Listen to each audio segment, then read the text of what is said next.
40 দিন অবস্থান করার পরে নূহ আলাইহিস সালাতু ওয়াস সালামের জাতি মুমিন যারা, তাদেরকে আল্লাহ পাক রব্বুল আলামিন নাজাত দিয়েছেন, মুক্তি করেছেন, সেটাও মুহররম মাসের 10 তারিখে করাইয়াছেন। শুধু তাই নয়, ইব্রাহিম আলাইহিস সালাতু ওয়াস সালাম নমরুদের আগুনের ভিতরে 40 দিন পর্যন্ত ছিলেন। আল্লাহ পাক রব্বুল আলামিন ইব্রাহিম আলাইহিস সালাতু ওয়াস সালামকে মুক্তির ফয়সালা করেছেন নমরুদের আগুন থেকে, তাও ছিল মুহররম মাসের 10 তারিখ। শুধু তাই নয়, মূসা আলাইহিস সালাতু ওয়াস সালাম 6 লক্ষ মুসলমানদেরকে নিয়ে, বনি ইসরাইলদেরকে নিয়ে ফেরাউন বাহিনীর অত্যাচার থেকে নাজাত পাওয়ার জন্য সফর করে দিলেন।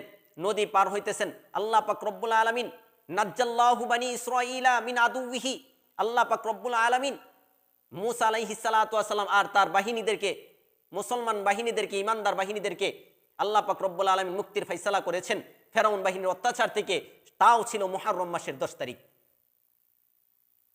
ইউসুফ আলাইহিস সালাতু ওয়াস সালাম কারাগারে 7 বছর 7 মাস থাকার পর যখন কারাগার থেকে মুক্তি পাইলেন, আল্লাহ পাক রব্বুল আলামিন মুক্তির ফয়সালা করে দিলেন। সেই মুক্তির দিনটাও ছিল মুহররম মাসের 10 তারিখ। আল্লাহ পাক রব্বুল আলামিন দুনিয়াতে যত ধরনের বড় বড় ঘটনা কাণ্ড ঘটাইছেন, সবগুলা ঘটাইছেন আল্লাহ পাক রব্বুল আলামিন মুহররম মাসের 10 তারিখে, যেটাকে আমরা আশুরা বলে চিনি। এই মুহররম মাস এই জন্য আল্লাহ পাক রব্বুল আলামিনের কাছে অনেক দামি, অনেক দামি, অনেক দামি।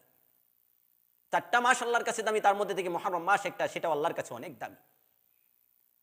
মুহররম মাস সম্পর্কে নবী আলাইহিস সালাতু ওয়াস সালাম বলেন, মুহররম মাস পাইলে তোমরা কি আমল করবা? মুহররম মাসের আমল সম্পর্কে নবী আলাইহিস সালাতু ওয়াস সালাম বলেন, ও দুনিয়ার মানুষ, যখন তোমরা মুহররম মাস পাইবা তাহলে তোমরা মুসলমানেরা কি করবা, তোমার করণীয় কি? নবী আলাইহিস সালাতু ওয়াস সালাম আমল সম্পর্কে, মুহররম মাসের আমল সম্পর্কে 1 নম্বর বলেন, আফজালুস সিয়ামি বাদা রমাদান শাহরুল্লাহিল মুহররম। নবী আলাইহিস সালাতু ওয়াস সালাম বলেছেন, সবচাইতে রমজানের রোজার পরে সবচাইতে উৎকৃষ্ট রোজা, সবচাইতে দামি গুরুত্বপূর্ণ রোজা হলো মুহররম মাসের রোজা। এই হাদিস দ্বারা আমরা বুঝতে পারলাম মুহররম মাসের রোজা 1 নম্বর আমল হলো মুহররম মাসের রোজা রাখা। দ্বিতীয় আরেকটা হাদিসের ভিতরে নবী আলাইহিস সালাতু ওয়াস সালাম বলেছেন, সিয়ামু ইয়াউমা আশুরা। নবী আলাইহিস সালাতু ওয়াস সালাম আশুরার রোজার কথা বলেছেন। আশুরার রোজা মুহররম মাসের 10 তারিখ যখন তোমরা পেয়ে যাইবা, তাহলে সুমু ইয়াউমা আশুরা, তোমরা রোজা রাখবা। আহতাসিবু, নবী বলেন, আমি ধারণা করি, আইয়ুকাফিরাস সানাতাল্লাতী ক্বাবলাহু, যদি কোনো ব্যক্তি মুহররম মাসের রোজা রাখতে পারে তাহলে বিগত 1 বছরের গুনাহ আল্লাহ পাক রব্বুল আলামিন তার হায়াতের জিন্দেগিতে কেটে দিবেন। সুবহানাল্লাহি ওয়া বিহামদিহি। নবী বলেছেন, সুমু ইয়াউমা আশুরা, তোমরা আশুরা রোজা রাখো। আশুরা রোজার ফজিলত হলো, নবী আলাইহিস সালাতু ওয়াস সালাম বলেছেন, যদি আশুরা রোজা কোনো ব্যক্তি রাখতে পারে, আইয়ুকাফিরাস সানাতাল্লাতী ক্বাবলাহু, নবী বলেন 1 বছরের গুনাহ তার আমল থেকে কেটে দেওয়া হবে, আমল থেকে গুনাহ মাফ করে দেওয়া হবে। তাহলে এই 2টা হাদিস দ্বারা আমরা বুঝতে পারলাম নবী আলাইহিস সালাতু ওয়াস সালাম মুহররম মাস যদি আমাদের সামনে আসে তাহলে মুহররম মাসের আমাদের করণীয় কি। 10ম তারিখে রোজা রাখার কথা নবী আলাইহিস সালাতু ওয়াস সালাম স্পষ্ট আকারে বলেছেন। অন্য এক হাদিসের ভিতরে নবী আলাইহিস সালাতু ওয়াস সালাম দ্বিতীয় একটা আমলের কথা বলেন, মান ওয়াসা আলা ইয়ালিহি ফি ইয়াউম আশুরা। নবী বলেন, যদি কোনো ব্যক্তি সামর্থ্য অনুযায়ী তার পরিবার পরিজনের জন্য আশুরার দিন খরচ করে, ভালো খাবারের ইন্তজার করে, ওয়াসা আল্লাহু আলাইহি সাইর আমা সানাতিহি, ওয়াসা আল্লাহু আলাইহি সাইর সানাতিহি। নবী আলাইহিস সালাতু ওয়াস সালাম বলেন, আল্লাহ পাক রব্বুল আলামিন তাহাকে সামনে 1 বছর ভালো খাবারের ইন্তজার করার ব্যবস্থা আল্লাহ করে দিবেন। সুবহানাল্লাহি ওয়া বিহামদিহি, ভালো খাওয়াবেন। তো দ্বিতীয় একটা আমলের কথা পাই আমরা, মুহররম মাসের 10 তারিখের দ্বিতীয় আমল হলো রোজা। 1 নম্বর আমল হলো রোজা রাখা, 2 নম্বর আমল হলো পরিবার পরিজনের জন্য ভালো খাবারের ইন্তজার করা। খাবারের ইন্তজার করতে পারলে আল্লাহ পাক রব্বুল আলামিনের নবী বলেন, পরবর্তী 1 বছর আল্লাহ পাক রব্বুল আলামিন তার জন্য ভালো খাবারের ইন্তজার করবেন। সুবহানাল্লাহ। এজন্য 2টা আমলের কথা পাই। তৃতীয় আরেকটা আমল, হুসাইন রাদিয়াল্লাহু তাআলা আনহু সপরিবারে শহীদ হয়েছেন কারবালার ময়দানে। আমরা তাদের জন্য কি করব, তাদের জন্য কি করণীয় উচিত, তাদের জন্য আমরা দোয়া করতে পারি, তাদের জন্য আমরা দোয়া করব।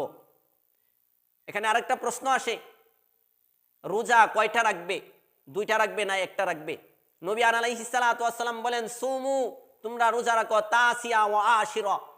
নবী আলাইহিস সালাতু ওয়াস সালাম মুহররম মাসের 10 তারিখের আশুরা রোজার সম্পর্কে বলেছেন, স্পষ্ট আকারে হাদিসের মধ্যে আসছে, নবী আলাইহিস সালাতু ওয়াস সালাম বলেন, সুমু তাসিয়া ওয়া আশিরা, তোমরা রোজা রাখো 9ম তারিখ এবং 10ম তারিখ। আশুরা রোজা দুইটা যেন মুখালিফ হয়, ইহুদিদের মুখালিফ বিরোধী হয়, এজন্য নবী আলাইহিস সালাতু ওয়াস সালাম দুইটা রোজার কথা উল্লেখ করেছেন। আমরা আশুরা রোজা কয়টা রাখবো? নবী আলাইহিস সালাতু ওয়াস সালাম বলেছেন সুমু তাসিয়া ওয়া আশিরা, তোমরা দুইটা রোজা পালন করবে আশুরা রোজা। এক নম্বর হলো 9ম তারিখে একটা রোজা রাখবে, 10ম তারিখে একটা রোজা রাখবে। নবী আলাইহিস সালাতু ওয়াস সালাম দুইটা রোজার কথা উল্লেখ করেছেন। তাহলে এই হাদিস দ্বারা আমরা বুঝতে পারলাম, অথবা 10ম তারিখ একটা রোজা রাখবে, এর পরের দিন আরেকটা রোজা রাখবে। নবী আলাইহিস সালাতু ওয়াস সালাম দুইটা রোজা রাখার কথা। আর মুহররম মাসে আশুরা রোজা দুইটা রাখার কথা নবী আলাইহিস সালাতু ওয়াস সালাম হাদিসের ভিতরে স্পষ্ট আকারে বলেছেন। এখন দেখা যায় মুহররম মাসের 10 তারিখ আসলে কিছু মানুষ দেখা যায় রাস্তাঘাটে নেমে যায় মিটিং করার জন্য, মিছিল করার জন্য, হাই হুসাইন হাই আলী বলে চিল্লাচিল্লি করে। এটা কতটুকু শরীয়ত সম্মত? আবার দেখা যায় কিছু মানুষ তাদের শরীরের ভিতরে আঘাত করে, কিছু মানুষ হাই হুসাইন বলে বলে তাদের অস্ত্র দিয়ে নিজের মাথায়, নিজের চেহারায়, নিজের শরীরে আঘাত করে। নবী আলাইহিস সালাতু ওয়াস সালাম এই সম্পর্কে কি বলেছেন? আল্লাহ নবী সাল্লাল্লাহু আলাইহি ওয়াসাল্লাম বলেন, নবী আলাইহিস সালাতু ওয়াস সালাম 4 শ্রেণীর লোকের উপর লানত করেছেন। শুধু তাই নয়, নবী আলাইহিস সালাতু ওয়াস সালাম বলেছেন এই সমস্ত লোকেরা যারা এই 4টা কাজ করবে তারা আমার দলভুক্ত নয়। এক নাম্বার হলো যারা নিজেদের শরীরে আঘাত করে, কাহারও সুখে, কোনো ব্যক্তি যখন মারা যায় তার সুখে তাদের শরীরে আঘাত করে, ক্ষতবিক্ষত করে, চেহারা ক্ষতবিক্ষত করে, নবী আলাইহিস সালাতু ওয়াস সালাম বলেছেন ফালাইসা মিন্না, এমন ব্যক্তিরা আমার দলভুক্ত নয়। এক নম্বর হলো যারা নিজেদের শরীরে আঘাত করে। 2 নম্বর হলো জামা ছিঁড়াছিঁড়ি করে, যারা হুসাইন রাদিয়াল্লাহু তাআলা আনহুর স্মরণে যারা ওই দিন মুহররমের দিন, আশুরার দিন, মুহররমের 10 তারিখ আশুরার দিনে যারা তাদের জামা কাপড় ছিঁড়াছিঁড়ি করে, এই সম্পর্কে নবী বলেছেন ফালাইসা মিন্না, তারা আমার দলভুক্ত নয়। আরেক দল দেখা যায় পায়ে হেঁটে হাই হুসাইন করে মিছিল করে। নবী আলাইহিস সালাতু ওয়াস সালাম বলেন ফালাইসা মিন্না। চতুর্থ এক ব্যক্তির সম্পর্কে নবী আলাইহিস সালাতু ওয়াস সালাম বলেন, মুহররম মাসের 10 তারিখ যখন আসে, আশুরার দিন আসে, তখন গ্লাস ভর্তি করে পানি পান করায়। কারণ তাদের মনের ধারণা হলো হুসাইন রাদিয়াল্লাহু তাআলা আনহুকে শহীদ করা হয়েছে কারবালার ময়দানে, পানি পান করানো হয় নাই, ফোরাত নদীর পানি তাদেরকে দেওয়া হয় নাই, এই জন্য তারা ওই সুগে পানি পান করায়। ঠিক আছে, পানি পান করানো সওয়াবের কাজ, তবে মুহররম মাসের 10 তারিখ কেন? অন্য দিনেও পানি পান করানো যায়, ওটা কুসংস্কার, বর্জনীয় কাজ।